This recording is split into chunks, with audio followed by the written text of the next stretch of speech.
The winter air cut through Chicago like a knife that December evening. Marcus Reynolds, a 38-year-old architect, walked briskly through the downtown streets, his 7-year-old daughter Emma skipping beside him despite the biting cold.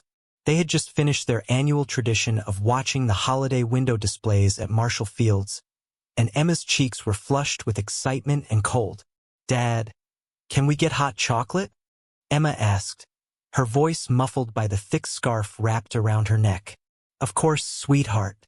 There's a cafe just around the—" Marcus stopped mid-sentence. Emma had frozen in place, her small hand gripping his tighter. Following her gaze, he saw what had captured her attention. Beneath the overhang of a closed storefront, partially hidden by shadows, sat a woman. She couldn't have been more than 27, her face gaunt and pale in the harsh streetlight. But what made Marcus's heart skip a beat wasn't the woman herself. It was what she held. Wrapped in layers of torn blankets and what appeared to be old newspapers, a tiny infant lay against the woman's chest. The baby couldn't have been more than a few months old. The woman's arms were wrapped so tightly around the child that Marcus could barely see the small face, just a tuft of dark hair peeking out from the makeshift cocoon. A weathered sign propped against the wall read, "New mother. Lost everything. Please help us survive." "Daddy," Emma whispered, her voice trembling. "Why is that lady sitting on the ground with her baby?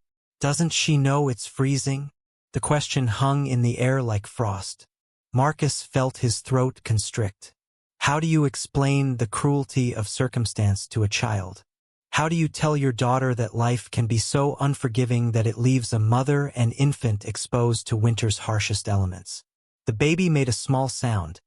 Not quite a cry, more like a whimper. The woman adjusted the blankets, her movements slow and exhausted. Marcus could see her lips moving, probably whispering comfort to her child, promising warmth she couldn't provide. "Sometimes, Emma," Marcus began carefully, kneeling down to his daughter's eye level. "People go through very difficult times.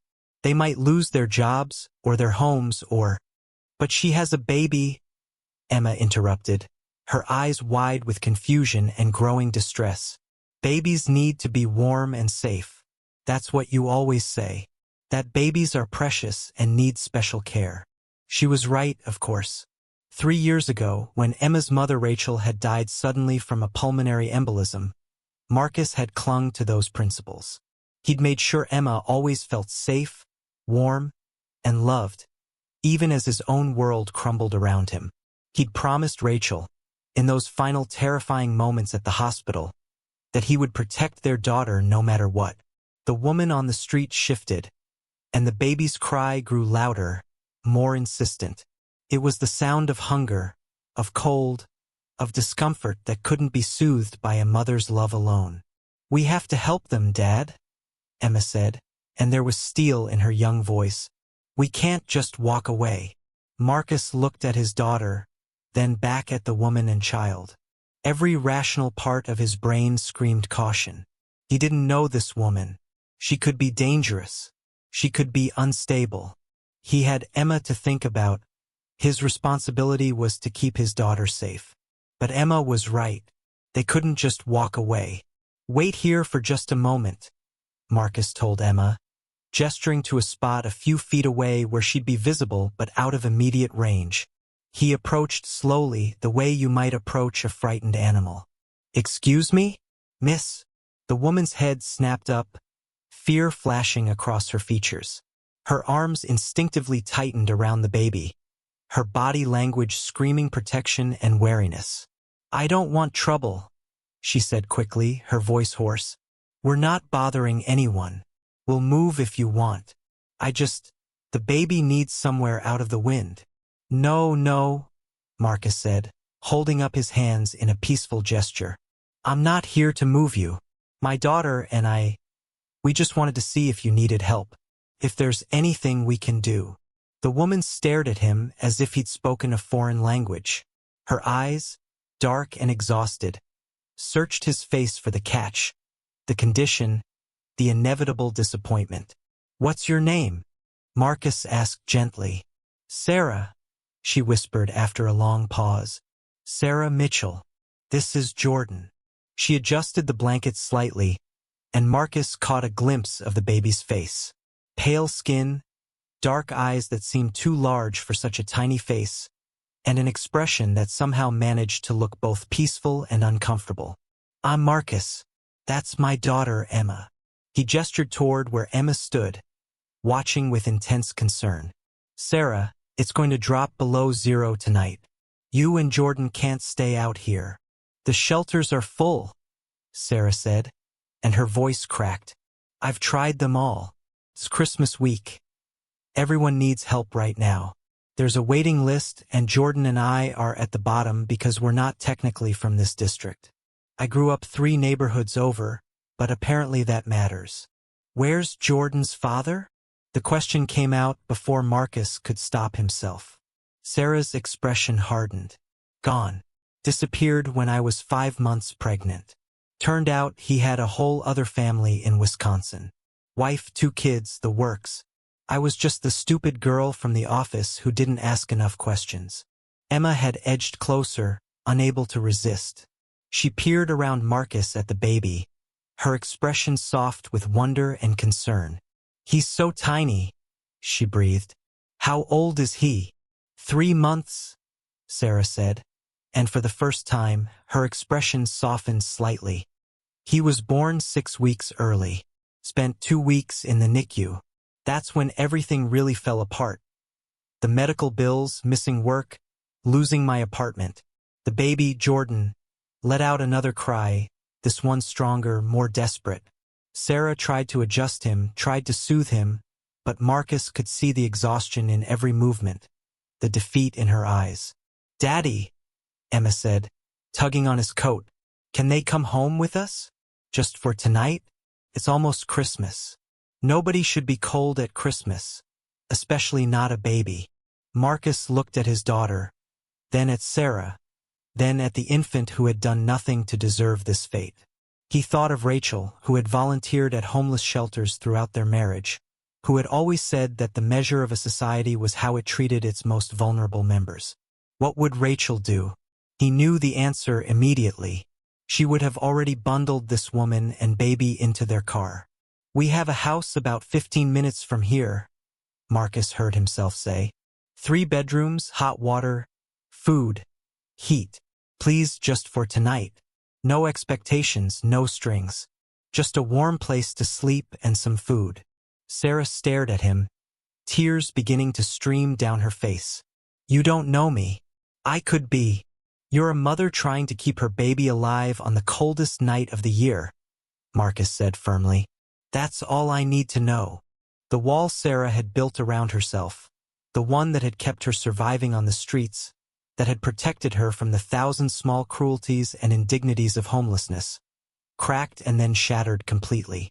She sobbed, deep, shuddering sobs that seemed to come from her very soul. I never thought I'd be here, she gasped between tears. A year ago, I had a career in marketing. I had an apartment with a doorman. I was planning Jordan's nursery. And now I'm begging strangers not to let my baby freeze to death. Emma stepped forward with the fearlessness only children possess and gently placed her small, mittened hand on Sarah's shoulder. It's okay, she said softly. You don't have to beg. We want to help. And our house is really warm, and Dad makes the best pancakes. And we have a Christmas tree that Jordan can look at. Sarah looked down at Emma, at this child who offered comfort with such simple, uncomplicated kindness, and something shifted in her expression. Hope, fragile and tentative, flickered in her eyes. Okay, she whispered. Okay, just for tonight. Marcus helped Sarah to her feet, noting how she winced, how stiff her movements were. How long had she been sitting on that frozen concrete? He reached for the battered duffel bag beside her, surprised by how light it was. Everything this woman and her baby owned, condensed into one small bag. Emma immediately began chattering, filling the awkward silence with innocent enthusiasm about their house, their Christmas decorations, how Jordan would love their cat, Whiskers, who was very gentle with children. The walk to the parking garage felt surreal. Other pedestrians hurried past, some glancing at Sarah with expressions ranging from pity to disgust, most simply averting their eyes as if homelessness might be contagious. None of them knew they were watching a transformation, a bridge being crossed between two entirely different worlds. Marcus's car, a reliable Volvo SUV that Rachel had insisted they buy for safety reasons, felt almost obscenely luxurious as they settled inside. The leather seats, the working heat, the simple fact of shelter, all of it suddenly seemed like unimaginable wealth. Sarah sat in the back with Jordan, and Marcus watched in the rearview mirror as her entire body seemed to melt into the seat. The heat gradually penetrated the layers of cold that had settled into her bones over weeks of exposure. "I don't know how to thank you," Sarah said, her voice thick with emotion. "I don't know why you're doing this." "Because someone would have done it for me," Marcus replied. It was the truth. After Rachel died, their community had surrounded them. Meals appeared on their doorstep. Neighbors took Emma for playdates so Marcus could grieve. Friends sat with him in silence when words failed. He'd survived Rachel's death because people had shown up. "My mommy died when I was 4, Emma announced from the front seat, turning to look at Sarah and Jordan. "It was really sad. But Daddy says that when someone we love goes away, we honor them by being kind to other people. That's how we keep their love alive in the world." Marcus's hands tightened on the steering wheel. He'd said that, repeated it like a mantra in those dark early days. He hadn't realized Emma had been listening so carefully. The drive through the familiar streets felt different tonight. The houses with their elaborate Christmas displays, the shops with their warm lights, the restaurants full of people celebrating. Marcus saw it all through Sarah's eyes. A world of warmth and plenty, separated from her desperate reality by the thinnest of membranes.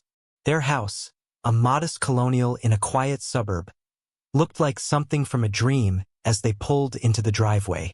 Emma had insisted on decorating every window, and the lights twinkled welcomingly against the snow. "It's beautiful," Sarah breathed, and Marcus realized she was crying again. Inside, the house smelled like pine from their tree and vanilla from the candles Marcus had lit earlier. It was warm, safe home. Sarah stood in the entryway, clutching Jordan, looking overwhelmed. "Guest room is upstairs, second door on the left," Marcus said. "Bathroom is right across the hall. Take all the time you need. I'll get some dinner started." "I should help." "You should get warm," Marcus interrupted gently. "That's your only job right now. Get warm, get Jordan settled, and then we'll eat." Emma took Sarah's hand, leading her upstairs with the confidence of a seasoned hostess. "You can see our Christmas tree from the guest room window," she was saying. "And we have extra blankets if you get cold, though you won't because our heat works really good. And there's baby shampoo in the bathroom from when my cousin visited. Jordan can use it if you want." Marcus stood in his kitchen, listening to his daughter's voice fade as they climbed the stairs, and felt something shift in his chest. For 3 years, this house had felt like a mausoleum, a place they existed in but didn't truly live.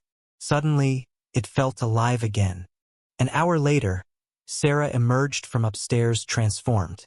Clean, warm, her auburn hair still damp from the shower, dressed in sweatpants and a sweater Emma had found for her. Jordan was wrapped in a soft blanket Marcus recognized as one they'd used for Emma as a baby, somehow preserved in the back of a closet all these years. "You look like a person again," Sarah said with a shaky laugh as she entered the kitchen. "I forgot what that felt like." Marcus had prepared spaghetti with marinara sauce. Nothing fancy, but filling and warm. The simple act of setting the table for 4 felt significant, deliberate.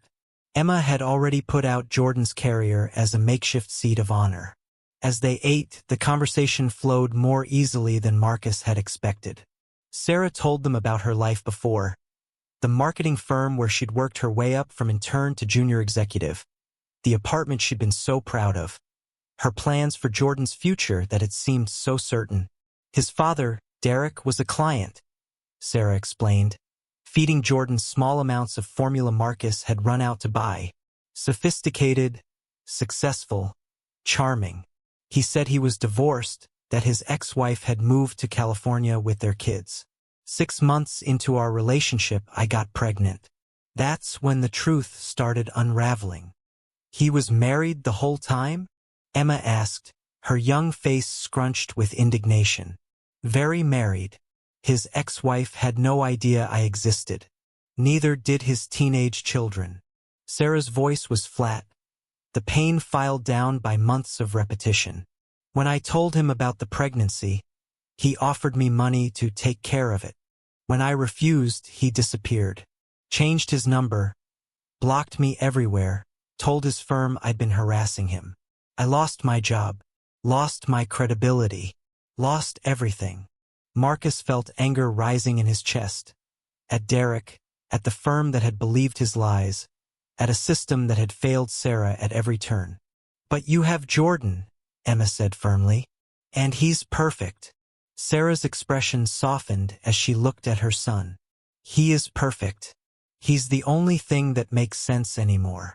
My mommy would have liked you, Emma continued, in that matter-of-fact way children have of processing grief. She always said that being a mom was the most important job in the world. She said it didn't matter if you had money or a big house, just that you loved your kids and kept them safe. Your mom sounds like she was very wise, Sarah said softly. She was, Marcus agreed, his voice rough. She died from a blood clot in her lungs.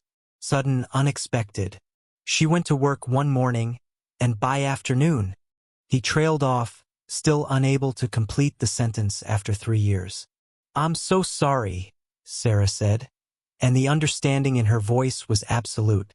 Different tragedies, different circumstances, but the same fundamental experience of having life ripped away without warning.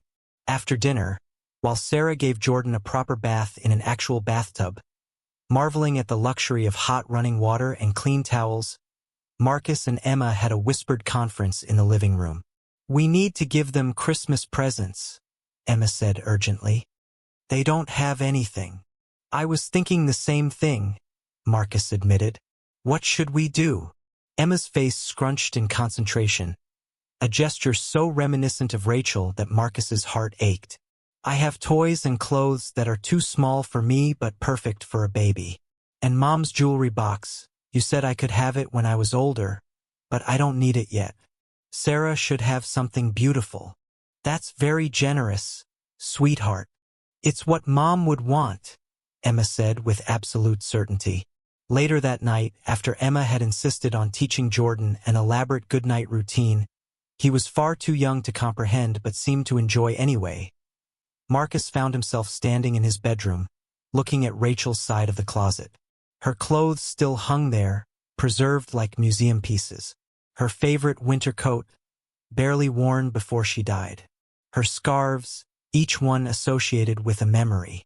Her jewelry box, which Emma was willing to give to a stranger. Marcus pulled out the coat, along with some gift cards he'd received over the years and never used, a photography book Rachel had loved, and various other items that felt right. As he wrapped them, he realized he wasn't just giving Sarah gifts. He was releasing Rachel's things into the world to continue doing good, to continue spreading the warmth she'd embodied in life.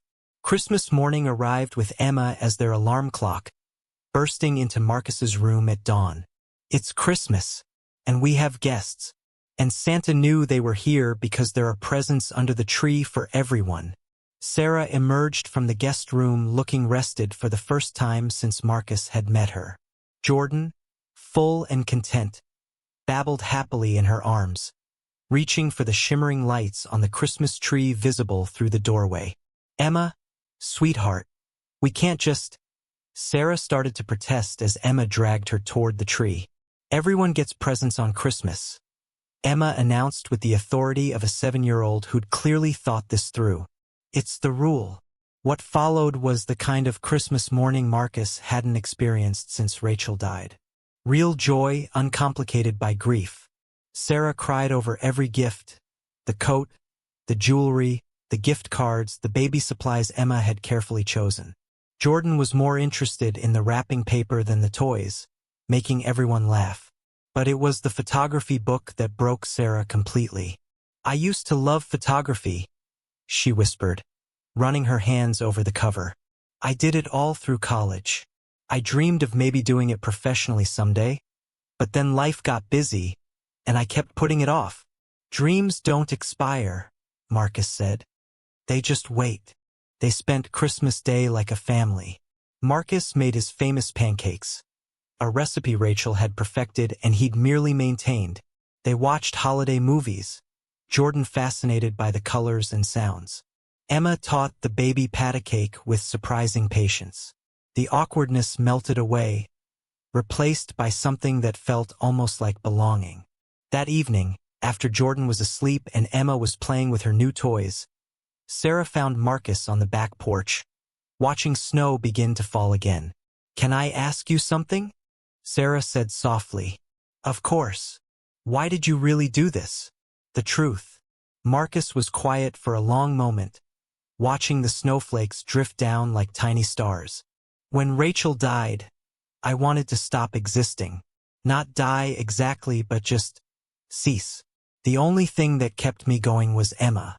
And people, some of them strangers, who showed up, who brought meals, who took Emma so I could fall apart in private, who reminded me I wasn't alone."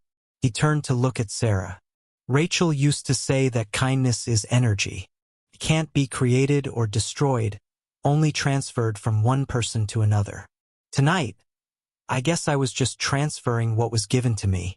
I was going to give up," Sarah admitted, her voice barely audible. "Not on Jordan, never on Jordan, but on myself. I thought maybe if I could just keep him alive, eventually I could find a family to take him, give him the life I can't." "You are his life," Marcus said firmly. "Sarah, you're his mother. That makes you everything to him." "How can you say that? I'm homeless.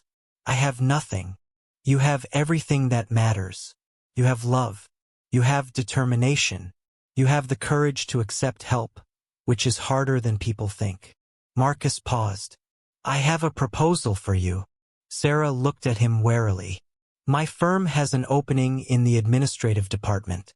It's entry-level, but it comes with health insurance, daycare assistance, and room for advancement. I can't guarantee you'll get it. You'd have to interview, do the work, but I can get your resume in front of the right people." Sarah stared at him. "You would do that?" "Rachel always said the best way to help someone is to help them help themselves. So yes, if you want it." "I want it," Sarah said fiercely. "I want everything. A job, a home, a future for Jordan. I want it all so badly it hurts." "Then let's make it happen." 3 weeks. That's how long Sarah and Jordan stayed with Marcus and Emma while Sarah rebuilt her life from nothing. The job interview happened on a Tuesday. Marcus had offered to babysit Jordan, but Sarah insisted on bringing him, determined to be honest about her situation. She got the job, not because of Marcus's recommendation, but because she was smart, articulate, and hungry for the chance. The first paycheck went toward a security deposit on a small studio apartment 15 minutes away. It was tiny, barely large enough for a bed in Jordan's crib, but it had heat, running water, and most importantly, it was hers. Marcus and Emma helped her move in, which didn't take long given that she owned almost nothing. "It's so empty," Sarah said, looking around the bare space. "It's not empty," Emma corrected with the wisdom of a child. "It's ready to be filled with good things." And it was filled slowly, carefully. Furniture from thrift stores that Marcus helped transport. Toys and clothes Emma had outgrown. Kitchen supplies donated by Marcus's neighbors when he quietly spread the word that someone needed help starting over.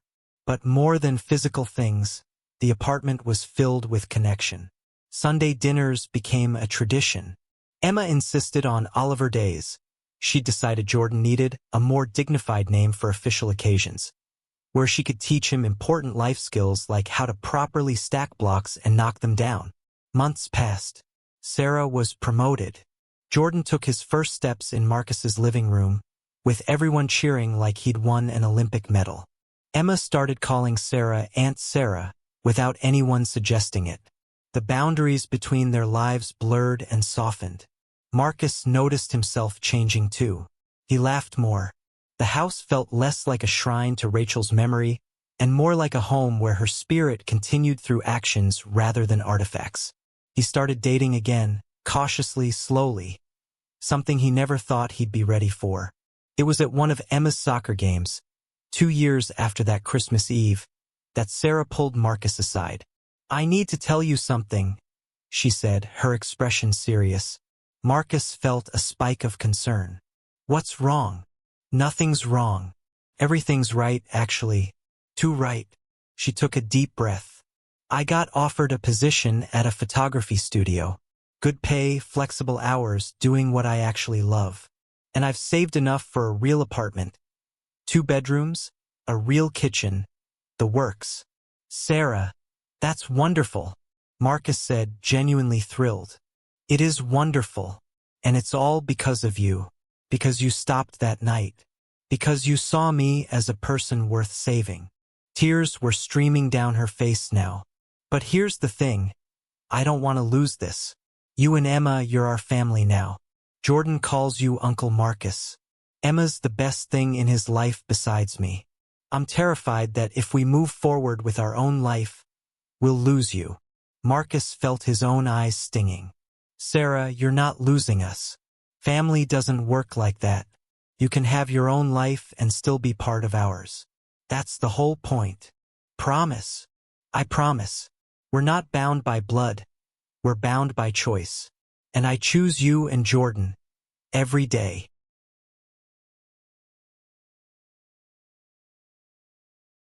The years unfolded like a beautiful, complicated tapestry. Jordan started preschool, insisting on wearing a backpack as big as he was. Sarah's photography business flourished. She had a gift for capturing authentic moments, probably because she understood how precious and fragile life could be. Marcus eventually remarried, to a kind woman named Lisa who embraced the unconventional extended family with grace. And Emma grew into a remarkable young woman. At 15, she started volunteering at homeless shelters. At 16, she organized a coat drive that collected over 500 winter coats. At 17, she spoke at her school about her experience that Christmas Eve, challenging her peers to see the humanity in everyone. On Emma's 18th birthday, they all gathered at Marcus's house for a celebration. Emma, Jordan, now an energetic 8-year-old, Sarah, Marcus, Lisa, and a handful of close friends who'd become part of their chosen family. "I want to make a toast," Emma announced, standing up with a maturity that made Marcus's heart ache with pride. Everyone raised their glasses. 11 years ago, I was 7 years old, and I asked my dad a question. "Why is she and her baby sleeping there?"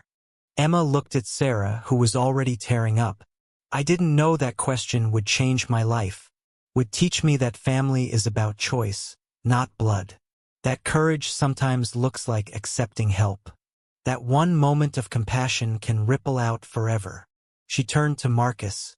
"Dad, you taught me that seeing a need isn't enough. You have to act. Thank you for being brave enough to act." Then to Sarah. "Aunt Sarah, thank you for being brave enough to let us in. For showing me that strength isn't about never falling down. It's about getting back up and building something beautiful from the rubble." And finally to Jordan. "Little man, thank you for existing, for being the reminder that every life has infinite value and infinite possibility." Emma raised her glass higher. "To the family we choose, the courage to stop walking by, and the understanding that sometimes the best things in life start with a simple question and the willingness to hear the answer." The toast was met with applause, laughter, and more than a few tears. Later, as the party wound down, Marcus found himself on the back porch again. That same spot where he and Sarah had first talked about the future, back when it seemed impossible. Emma joined him, wrapping her arms around his waist in a hug. "You okay, Dad?" "More than okay," Marcus said honestly. "I was just thinking about your mom, about how proud she'd be of you, of all of us." "You think she knows? About Aunt Sarah and Jordan About everything? Marcus looked up at the winter sky, at the stars beginning to emerge as the sun set. I think she knows, and I think she's been proud of us all along. Not because we did something extraordinary, but because we did something simple. We saw someone who needed help, and we helped. That's all it ever needed to be. Emma squeezed tighter. Best decision ever, right? Best decision ever, Marcus agreed. Years continued to pass, each one adding new chapters to their collective story. Emma went to college to study social work, determined to help families in crisis the way her own family had helped Sarah. Jordan grew into a thoughtful, compassionate young man who volunteered at youth centers and never forgot what it felt like to need help. Sarah's photography became locally famous. She specialized in family portraits, particularly for families who couldn't traditionally afford professional photos. On the 10th anniversary of that Christmas Eve, they all returned to the spot where it had begun.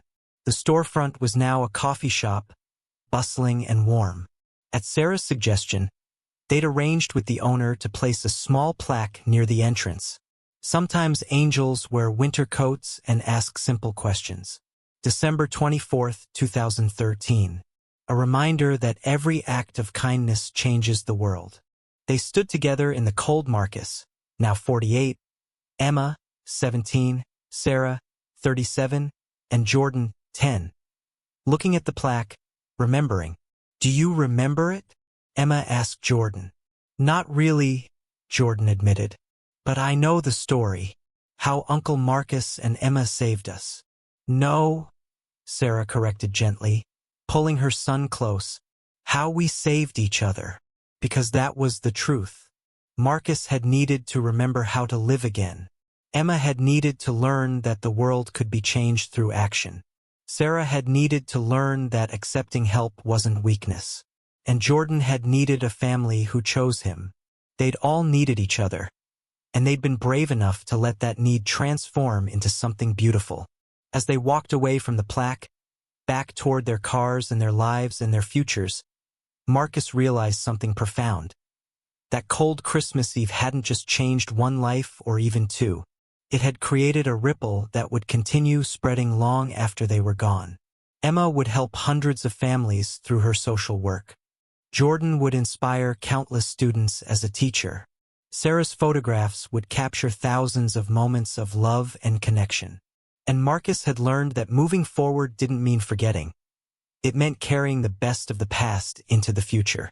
The snow began to fall again, soft and gentle, covering the city in possibility. Same time next year? Emma asked, as had become their tradition.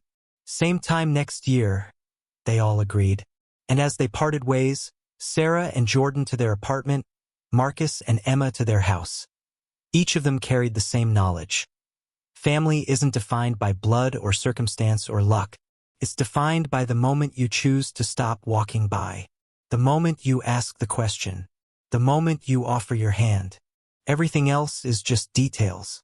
The true miracle isn't in the grand gesture but in the simple decision to see each other, to help each other, to build something together that's stronger than anything you could build alone. That cold Christmas Eve, for people's paths crossed. And because they were brave enough to not look away, because they chose connection over fear, they didn't just survive, they thrived. And that, in the end, is the greatest gift of all.